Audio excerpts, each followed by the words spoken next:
अस्सलाम वालेकुम। एक पैलियोंटोलॉजिस्ट जमीन में खुदाई कर रहा है। अचानक कुछ निकलता है, एक खोपड़ी, छोटी सी लेकिन दांत तेज, उस तरह की तरह, आंखों के खड्डे बड़े, जबड़ा ताकतवर। वो उसे उठाता है। उसे महसूस होता है कि वो किसी ऐसे जानवर को देख रहा है जो कभी किसी ने नहीं देखा। खोपड़ी Cleveland museum of natural history पहुंचती है। बहस शुरू होती है। कुछ कहते हैं कि ये एक अलग नस्ल है, एक छोटा मगर मुकम्मल शिकारी। दूसरे कहते हैं नहीं, ये बस टी-रेक्स का बच्चा है। और फिर वो खोपड़ी एक दराज में बंद हो जाती है। 80 साल तक दुनिया मानती रही कि ये सिर्फ एक नौजवान टी-रेक्स है। निसाबी किताबें लिखी गईं, म्यूजियम्स ने बोर्ड लगाए, बच्चों को पढ़ाया गया। फिर 2025 के आखिर में प्रिंसटन यूनिवर्सिटी के एक मुहक्किक ने वो दराज खोली और जो उन्होंने देखा उसने 80 साल की इत्तेफाक राय को एक झटके में तोड़ दिया। कहानी यहाँ से शुरू होती है। 1942 की इस खोपड़ी को नाम दिया गया था नैनोटायरनस, यानी छोटा जालिम। 1988 में साइंसदानों ने इसे बाकायदा एक अलग नस्ल करार दिया, लेकिन फिर मुखालिफत शुरू हुई। बड़े बड़े माहिरीन ने कहा ये नस्ल नहीं, ये बस एक कम उम्र टी-रेक्स है। और क्योंकि बड़ों ने ये कहा, बाकी सब मान गए। दिहाइयां गुजरती रहीं, ये खोपड़ी एक हल शुदा मसला बन गई। कोई दोबारा सवाल नहीं उठाता था क्योंकि कंसेंसस था, इत्तेफाक राय था। और इत्तेफाक राय को चैलेंज करना इल्मी दुनिया में भी, आम जिंदगी में भी बहादुरी मांगता है। फिर सन 2025 में मोंटाना की एक पहाड़ी पर एक और चीज मिली। 2 डायनासोर्स एक साथ एक ही पत्थर में, जैसे वक्त ने उन्हें लड़ते लड़ते जमा दिया हो। एक ट्राइसेरोटॉप और दूसरा वही छोटा शिकारी। प्रिंसटन यूनिवर्सिटी के मुहक्किक क्रिस्टोफर ग्रिफिन ने खोपड़ी के अंदर एक छोटी सी हड्डी देखी, गले की हड्डी, जिसे हायोइड कहते हैं। इसे खुर्दबीन के नीचे रखा और दरख्त के हलकों की तरह इसकी बाफ्त पढ़ी। जो देखा इसने इन्हें चौंका दिया। हड्डी बता रही थी ये जानवर बालिग था, ये टी-रेक्स का बच्चा नहीं था, ये एक अलग मखलूक थी। 2 अलग टीमें, 2 अलग तरीके, एक ही नतीजा। नेचर और साइंस, दुनिया के 2 बड़े साइंसी जराइद,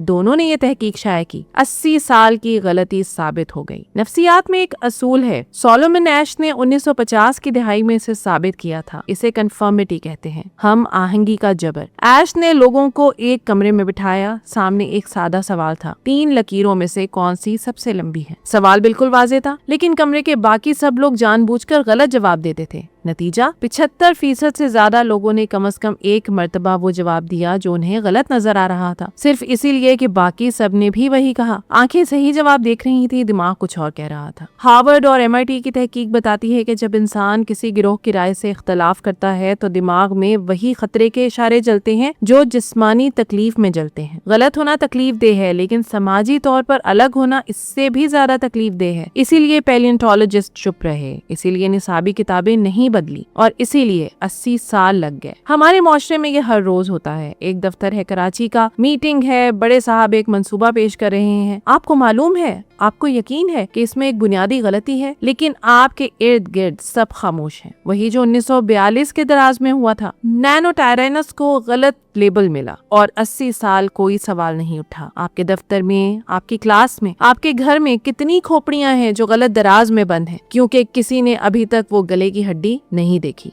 67 मिलियन ईयर्स पहले मोंटाना की एक वादी में 2 जानवर लड़े। वो लड़ाई पत्थर बन गई और वो पत्थर हमें सिखा गया कि कंसेंसस सच्चाई नहीं होती। कंसेंसस सिर्फ इस बात की पैमाइश है कि कितने लोग एक ही सिमत में देख रहे हैं। शायद सबसे ज़हीन इंसान वो नहीं होता जो सबसे ज्यादा जानता है, शायद वो है जो किसी हल शुदा सवाल को दोबारा पूछने की जुर्रत रखता है। तो ये थी आज की वीडियो। उम्मीद करती हूँ आपको आज की वीडियो बहुत इन्फॉर्मेटिव और दिलचस्प लगी होगी। तख्ती ऑनलाइन को देखते रहिए और मुझे इजाजत दीजिए। अल्लाह हाफिज।